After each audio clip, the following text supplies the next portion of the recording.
The first time I saw her, she was standing by the school gate, clutching the straps of her bag so tightly that her knuckles turned white. Her eyes darted around nervously like she was expecting someone, to jump out at her. She had on this plain gray sweater that looked a little too big for her and jeans that were slightly frayed at the bottom. Nothing about her screamed for attention. In fact, it seemed like she wanted to disappear. Her name was Ariba, a transfer student, quiet, awkward, almost invisible, but not to them, to the ones who feed on weakness like wolves to an injured deer. At first, it was just the whispers. You know, who is she, why does she dress like that, she smells like she shops at the second-hand market, kind of whispers. The ones that weren't meant to be heard, but always were. Ariba tried to ignore them. She would keep her head down, move quickly, avoid eye contact. It was clear she was used to this kind of attention, or the wrong kind of it. But what they didn't know, what I didn't know at the time, was that every whisper was a needle, and even the quietest ones leave scars. By the end of the first week, it escalated. It always does. The queen bee, Mahira, and her buzzing little followers, Anaya and Zoha, had found their new target.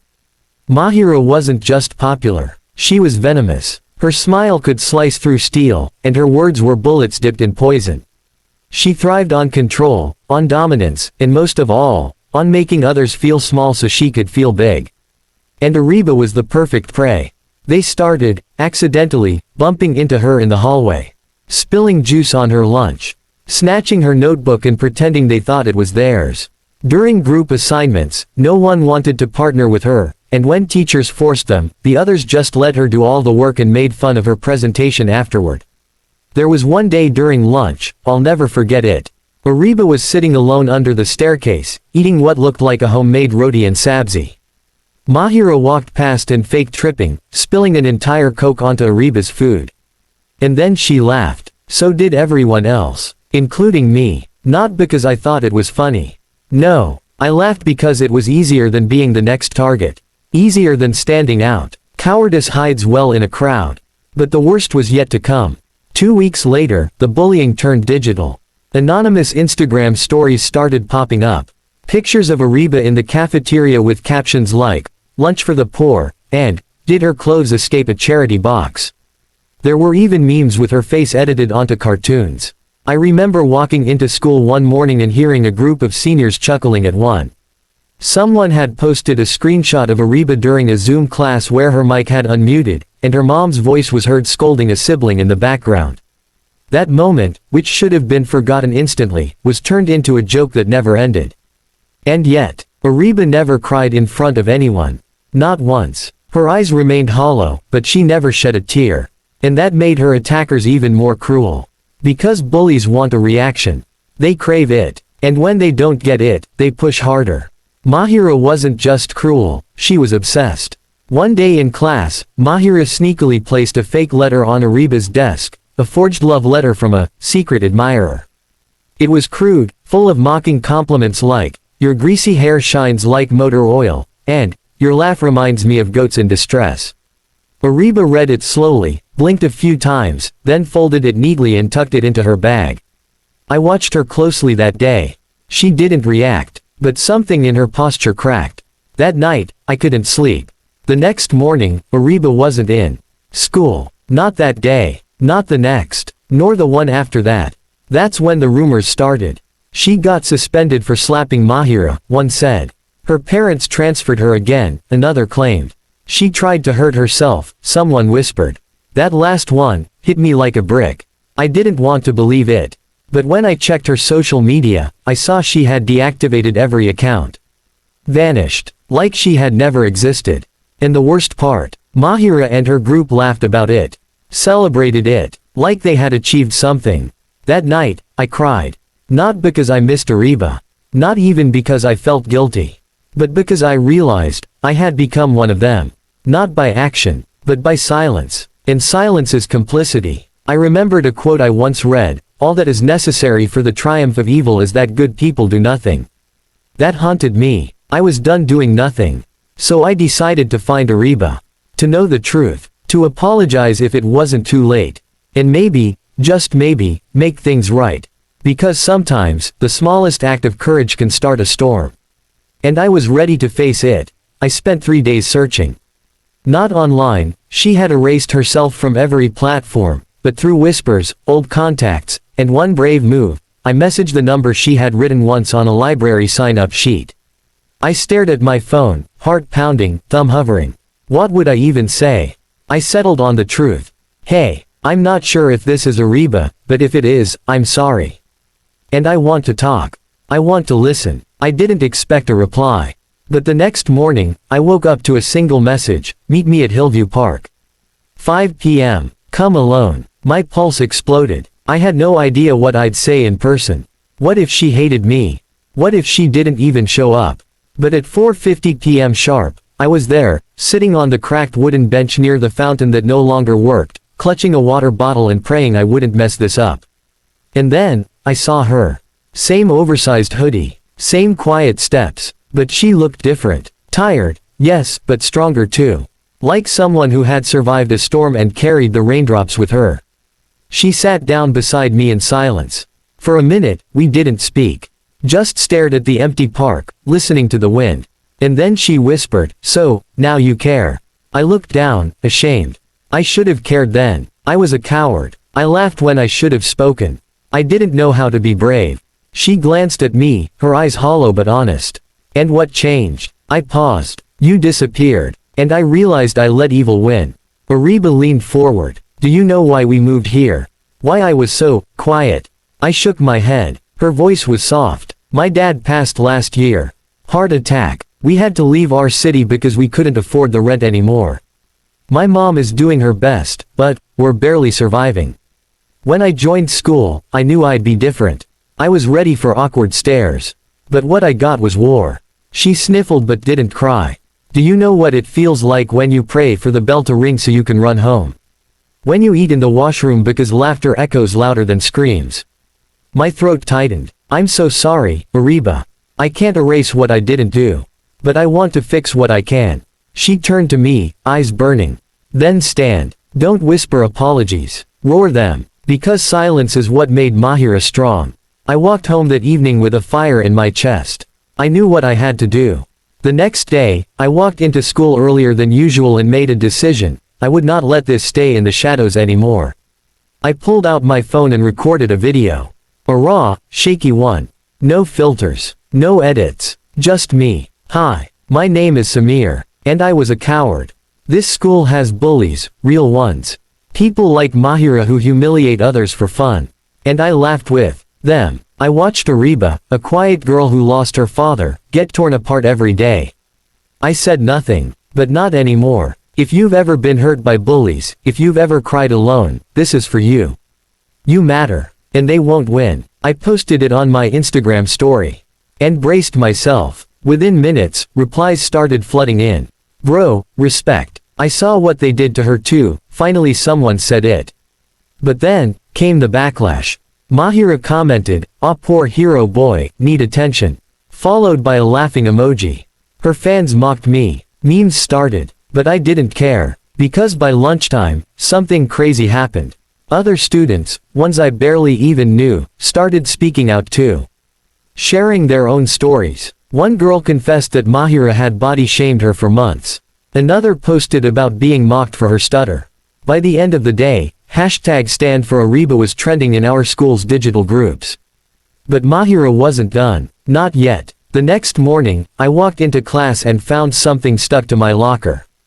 A huge poster, my face photoshopped onto a superhero with the title, Captain Cringe, Savior of the Losers. Everyone laughed. Except for Ariba, who stood right beside me. Calm. Strong. She ripped the poster down, tore it in half, and looked Mahira straight in the eyes. You've taken enough from me. But you won't take my silence anymore. The room fell silent. Mahira tried to laugh it off, but no one laughed with her. That was the moment. The shift. The power she had, the fear she thrived on, was gone. The next few days felt different. Teachers started noticing. The principal called a special assembly.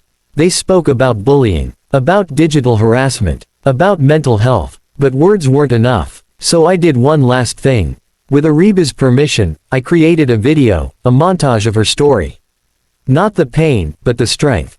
Her walking into school. Her drawing quietly in her notebook.